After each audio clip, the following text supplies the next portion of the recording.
Hi, I'm Claire Tompkins, the Clutter Coach, and this is the Organize Your Life podcast. I am passionate about organizing because it makes my clients' lives so much easier, more relaxed, and with more time to spend the way they want to. In every podcast in the show, I'll lay out a simple organizing concept, and I'll tell you why it's important. I'll also include an action step at the end so you can start practicing right away. My specialty is chunking down this big topic so it's not overwhelming. That's the concept for this podcast, which is based on my first book, 52 Simple Ways to Get Organized. The book is available on my website and on Amazon. I work with clients in person in the Berkeley, California area and via email and Skype, so you don't have to be local to me. Visit the Hire tab on my website or email me at claire@cluttercoach.net.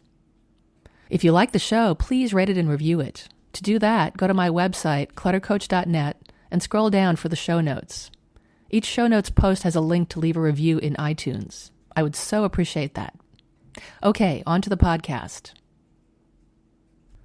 This is podcast 69, and it's about noticing. You have to notice something before it becomes part of your conscious world. Our brains do a great and necessary job of filtering out most of what we see so that we're not overwhelmed every second of the day. Sometimes we filter out things that we can't figure out how we missed. A great example of this is the famous video created to demonstrate the concept of inattentional blindness. You can see it on YouTube by searching for Selective Attention Test by Daniel Simmons. Okay, so if you watch the video, you see what I'm talking about. Much of the time, we move through the world with some kind of agenda. Getting to work, grocery shopping, walking the dog. Even though these are not tasks that involve heavy brain work and concentration, we still only notice a fraction of what's happening around us. And most of the time, that's fine. In the supermarket, we go down the aisles with the cart, searching out what we need, we buy it, and we get out. If we stopped to look at each and every product for sale there, we'd probably go nuts. It would be a major information overload. On top of that, there's also every other shopper in the store to notice. Their faces, their clothes, how they move, what they're saying to each other. Okay, now I'm feeling overwhelmed. The flip side of this is that at home, we don't notice a lot about our environment. In podcast 63, I talked about the museum method, how you can put away a portion of your decorative items and swap them out once or twice a year. This is a good clutter strategy, but it also helps you see things again. When you see something every single day, many times it can tend to fade into the background.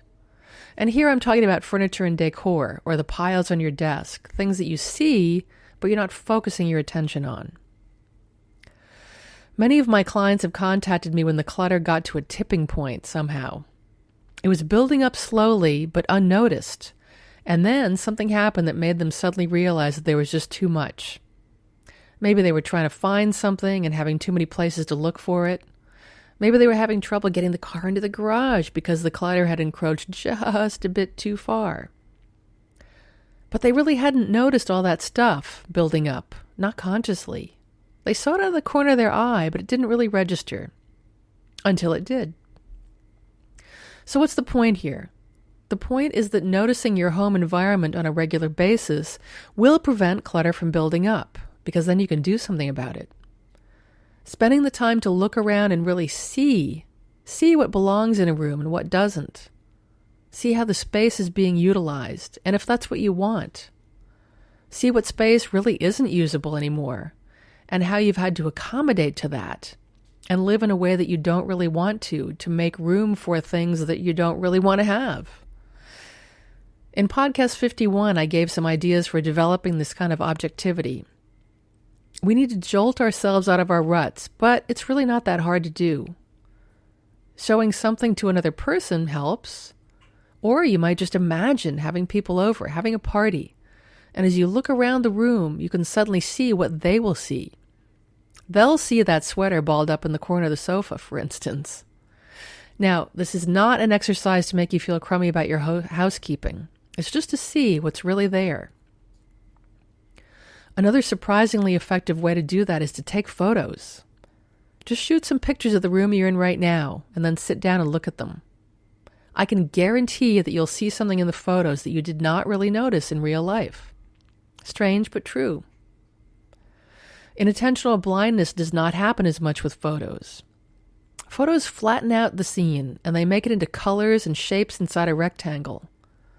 They distance us, and therefore allow us to see in a way we usually don't. I actually had the experience of showing photos of a room to my client who did not recognize the place, and we were standing in the same room that we had shot the whole time. So, try it and be amazed. But tricks aside, noticing is also about slowing down and letting yourself look. Look around without an agenda or a purpose. Just see what's there without making judgments about it.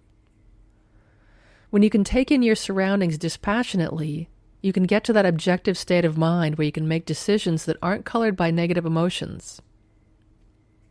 So, what can you do right now? Try this. Leave the room that you're in. Then take a deep breath and come back inside as if you've never been there before. What do you see? Hey, thanks for listening. I'm Claire Tompkins, the Clutter Coach. If you like the show, I'd love it if you leave a rating and review in iTunes. You can subscribe, too, so the podcast will be ready and waiting for you to listen to. You'll find the show notes on my blog at www.cluttercoach.net, and you can check out my store to find books I've written and a whole bunch of other stuff. If you're a fan of the show, you can become a patron on patreon.com for as little as $1 a month.